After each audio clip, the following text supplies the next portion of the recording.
What's going on, guys? Welcome to the Fun of Fantasy BFX this video, and we're going to find out if the CN version can outdo Gumi's buff, because that's where we're at now, because Gumi did buff these units, at least this one. Obviously Arden will be next, and he'll probably get buffed as well. So we're at the point where we actually can start looking at some of Gumi's buffs and see if the CN version can outdo them, because this is actually already kind of like similar to the global version of Noctis. So it's a head-to-head competition. Let's see what we got here. So Warp Light is now 66 times modifier plus all those other things that it has. Remember, guys, on these videos I only put in additions that things get changed, otherwise they're just the same. So if you want to know about the normal ability of Warp Light, go ahead and check it out. So 66 times modifier, it's kind of okay still, whatever. Royal Cleave is now 100 times modifier, which is pretty good. That's a pretty high modifier considering. Now keep in mind, now we're at the point where finishers are going to be starting to become more important than chaining. So even if it's 100 times chain, he's much better as Dragoon, but that's okay. 130% Light Imperial, quite good. And then his cooldown here is now 280% attack, and also, well, actually full stats for everybody. It's not too bad.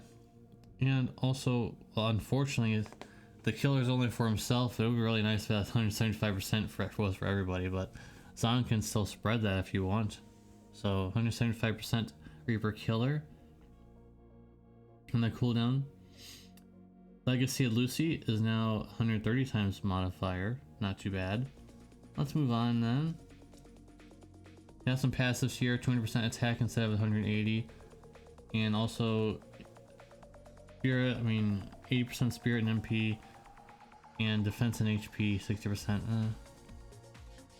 Not that big of a deal. We have a normal attack increase, but once again, does not really matter. I believe that it's a chaining family, but it doesn't really matter too much. But To Walk Tall is now has 150% Fairy and also 200% Reaper Killer. That's quite good,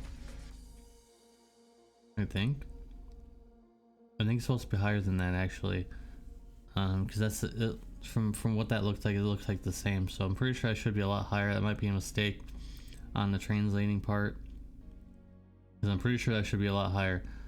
So I'm assuming that probably is 200 and 250 probably, if they're doing a buff. Considering how I know how they do buffs nowadays, I'm pretty sure that would probably be a lot higher.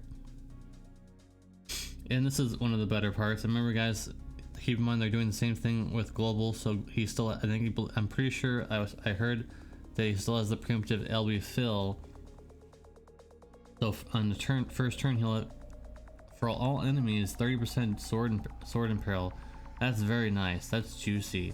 So if you're fighting multiple enemies, they're all will have sword imperial on them. Very nice. So that's already looking pretty good. Already looking pretty spicy. Brave Shift form is now an elementless physical damage, 120 times modifier with 1 turn delay. Elementless, guys. You guys already know how good that is with Arden, so that's quite good. 1 turn as well. He also has a 40% light, light amp. Although I guess maybe you're still doing light. I guess cause you can still probably do light, but because he has 35% Light Imperial, as you can see down there with Return of Dawn, the modifier is okay, but 135% Light Imperial, pretty good. Even if it's elementless, I guess you can just ignore those, or ignore those, but that buff there and all of those Imperials if you're not using light. But if you are, that's an option. Some passives here: 350% jump damage, so that's a little bit more jump damage than before. Pretty good. And also, I'm pretty sure again this is supposed to be a lot higher than this, because it's literally the same. I'm guessing that's probably supposed to be a lot higher. Low Burst, 150 times mod, but no one really uses this, so I'm not gonna grade them too much on that. The TMR is now 170 attack, a little bit better. The STMR now has 60 attack, a little bit better, and a really good thing actually is 75% undead or Reaper killer. Pretty good. And finally, the vision card. I'm not really sad about this change because you really don't use this vision card for anyone but them anyways. So the requirement at the end was changed to Noctis only, but now he has 100% jump damage instead of 50, and on top of that he gets 500 flat attack. Wow.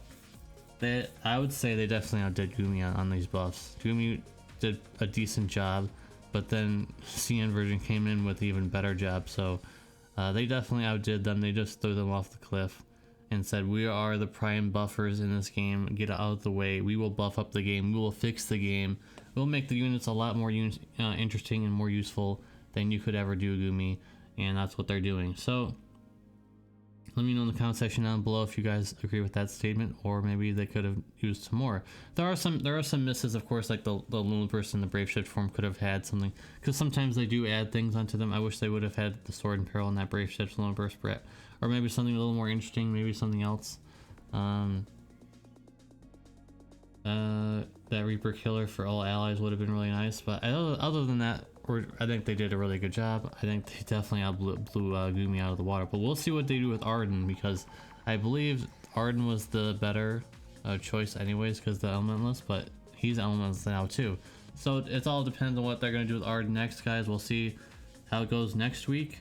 So stay tuned for that, guys, and I'll see you guys in the next video. Peace.